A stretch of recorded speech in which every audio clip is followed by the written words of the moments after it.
تعالوا نشوف كده الكابتن رضا قال ايه في الحلقة بتاعت مباراة منتخب مصر، ونرد عليه مع بعض. الكابتن رضا عبد العال امبارح طلع يتكلم على اداء منتخب مصر، وانه مش عاجبه اداء منتخب مصر. بناء عن ايه؟ عندك يعني عندك مين في المنتخب يعني عشان تتكلم وتقول ان اداء منتخب مصر مش عاجبك؟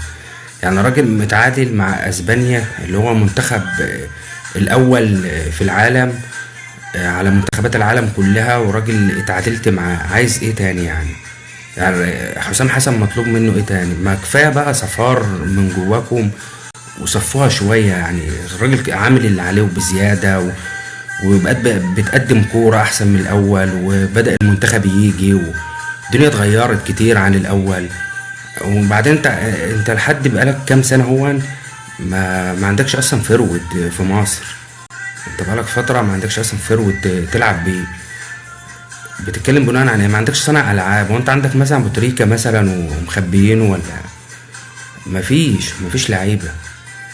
الراجل عامل اداء كويس قصاد اسبانيا اللي هي اول عالم ومتعادل معاهم. وامبارح طلع هو وكابتن محمود ابو الدهب ومش عارف محمد فاروق والجماعه دول طالعين يدوا تقييمات غريبه، 4 وده 5 وده 3 وزيزو 1 والتاني. ايه يا جماعه؟ مش للدرجه دي يعني. لا، اللعيبه ادت ولعبت وقدمت اللي عليها وبزياده كمان. الناس تعبت في الملعب يعني وادت، احنا نفسنا ما كناش مصدقين ان هم يأدوا كده. انت قبل الماتش فاكر ان انت هتتغلب 2-3، اقل واجب هتتغلب لك 2-3. انت ما بتلعبش يعني منتخب قليل ولا حاجه.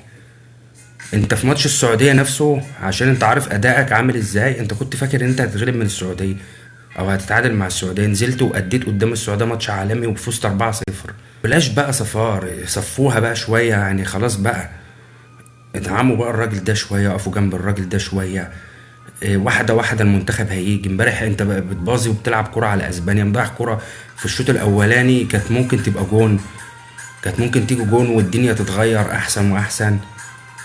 يعني كتر خير الراجل باللي عمله يعني. ماسك منتخب مهلوك ما فيهوش فيه لعيبه اساسا. صلاح اللي احنا بنتكلم عليه بقالنا سنين عامل قال المنتخب بقاله سنين. راجل لعب في 2017 نهائي وما لعبش كوره بربع جنيه، وطلعنا واتغلبنا في البطوله واتاخدت مننا من الكاميرون. لعبنا في 2019 في وسط بلدنا وجمهورنا وطالعين من دور ال 16. لعبت بعد كده في النهائي مع السنغال واتغلبت من السنغال. ايه الجديد اللي اتعمل يعني؟ بالعكس، انت دلوقتي الراجل ده جايب لك واحد زي هيثم حسن، ده انت ما كنتش اصلا تسمع عنه ولا كنت واخد بالك منه. جابه وبدأ يأدي وبدأ يلعب وانا شايفه احسن من صلاح مهاريا وعنده السرعات. حتى التقييم جاي ان هو اسرع كمان من محمد صلاح. فتوح اللي كان خلاص بنقول خلاص المفروض يبطل كوره، الراجل رجعه بقى بيلعب ومركز في الملعب. وفتوح امبارح حاطط يميل يامال في جيبه. عايزين ايه تاني؟ محمد هاني اللي ما كانش بيرفع اوفر، اللي حسينا ان احنا نسينا الاوفرات معاه.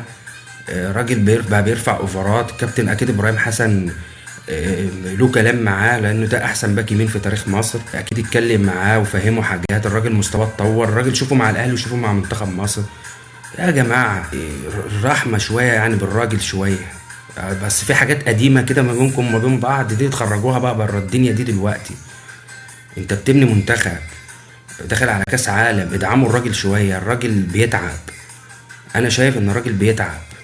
احنا في بطولة افريقيا برضو انت ما كنتش تتوقع ان انت هتوصل قبل نهائي، ووصلت قبل نهائي، وممكن كنت تكسب كمان نيجيريا بضربات الجزاء وتوصل وتاخد تالت، مع ان انت في بطولة رايحها اصلا انت ما انتش متوقع ان انت هتوصل للمرحلة دي.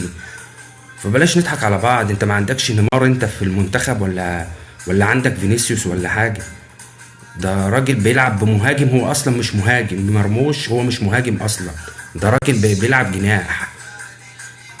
والراجل لعبه ووظفه وشغال كويس. مهاجم بقى شغال اهو. عبال ما نلاقي حد عدل في مصر نطلع، مش مصر كلها مش عارفه تطلع فرود عدل. بقالنا سنين، بدل ما تعتبوا عليه اعتبوا على الانديه اللي بقالها سنين مش عارفه تطلع فرود. انت لحد الان ما انتش لاقي فرود تلعب بيه. بقالك سنين. ده انت مصطفى محمد لما بدأ يعني ايه يدي. وما هوش زي الناس زي عماد متعب ولا عمرو زكي ولا الناس دي بقت بتقول على مصطفى محمد فرود جامد، ومحمد مصطفى محمد هيعمل ويخلي وما عملش حاجه. عندك مين في المنتخب يعني مميز قوي ان انت توصل ان انت تفوز على اسبانيا؟ انت حلم خدك اول الدرجه دي. طب ما دي برضو يثبت ان حسام حسن عامل اداء كويس فعلا قدام اسبانيا، لان طمعك انت كشخصيتك، طمعك ان انت فعلا كنت ممكن تكسب اسبانيا، وده كان ممكن يحصل ان انت تكسب اسبانيا، بس دي تتضاف له هو، مش تيجي عليه هو. يعني انت كمان في وسط ما هو لاعب وحسسك ان انت ممكن تكسب اسبانيا، بقى هو اللي وحش. غريبة بصراحة، انتوا عالم غريبة يعني، وضعكم بصراحة ما يريحش، طريقة كلامكم غريبة. نهدى شوية على الراجل، نهدى الله يصلح حالكم كده، عشان ايه كده كتير وبقت واضحة. الغل بقى واضح، يعني الغل في عينيكم وفي طريقكم بقى واضح. ما دام الراجل بيدي وبيجتهد وماشي كويس، خلاص هو الراجل ماشي كويس. خلاص نسيبه بقى، نخليه يكمل بقى وندعمه كمان، ولو في معلومة كويسة نقدر نوصلها له. جايز هو فعلا ماشي. امبارح فعلا زيزو ما كانش موفق، ما كانش كويس في الملعب، وكان فعلا ممكن ينزل هيثم حسن، دي حقيقة. لكن برضو انت ما عندكش التغييرات الكتيرة، ما عندكش برضو المنتخب القوي بتاع زمان. انت بقالك نشوف من 2010 انت فين، انت اصلا فين؟ انت وصلت في 2017 بهجمة كانت بتتلعب، معلش السروب اتلعب معروفة، من عبد الله السعيد لمحمد صلاح، وصلت نهائي بركة ربنا كده. في 2022 نفس الوضعية برضو، بتزق ما بتلعبش كورة، واحنا كنا شايفين احنا ما بنلعبش كورة، وكانت الكورة اصلا كنا كارهين طريقة المنتخب في اللعب. انت دلوقتي انت بتعمل نقلات مع اسبانيا، انت بتنقل الكورة مع اسبانيا. انت في السعودية، معلش يعني انت غلبت السعودية وبسكور وعملت ماتش كبير معاهم، ومع ان انت كنت فاهم الماتش ده ممكن يوصلك لايه.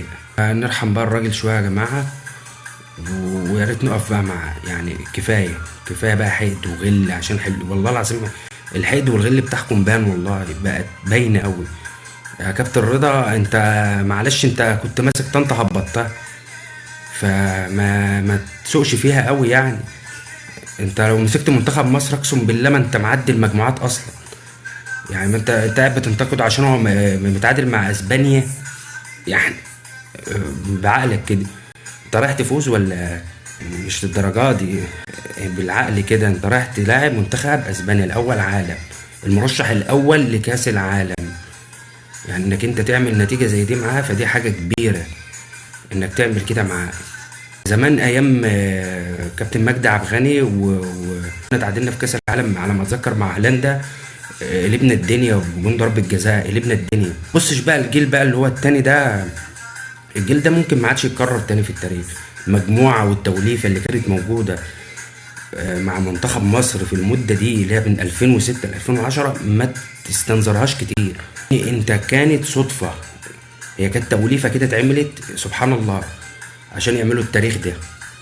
فانت قليل دلوقتي، انت الموهبه دلوقتي يعني امام عاشور والله العظيم عشان هو المميز. شوف انت مميز سنه حطه في مكانه تانية خالص، مع انه هو برضه مش اللاعب الفذ يعني، بس هو بالنسبه للي موجودين حاليا هو لعيب فذ، لان المواهب قلت فعلا في مصر. انت الفتره الاخيره دي كلها المواهب فعلا راحت في داهيه.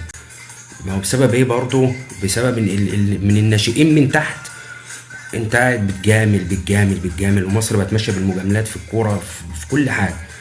دلوقتي ابن الواحد الفقير يروح يموت، ما يروحش يلعب كورة. لا هو دلوقتي لا، ازاي تلعب كورة؟ انت ابوك فقير، لازم تدفع عشان تعدي وتوصل للمرحلة دي. لما احنا شايفين هو الوضع بقى عامل ازاي.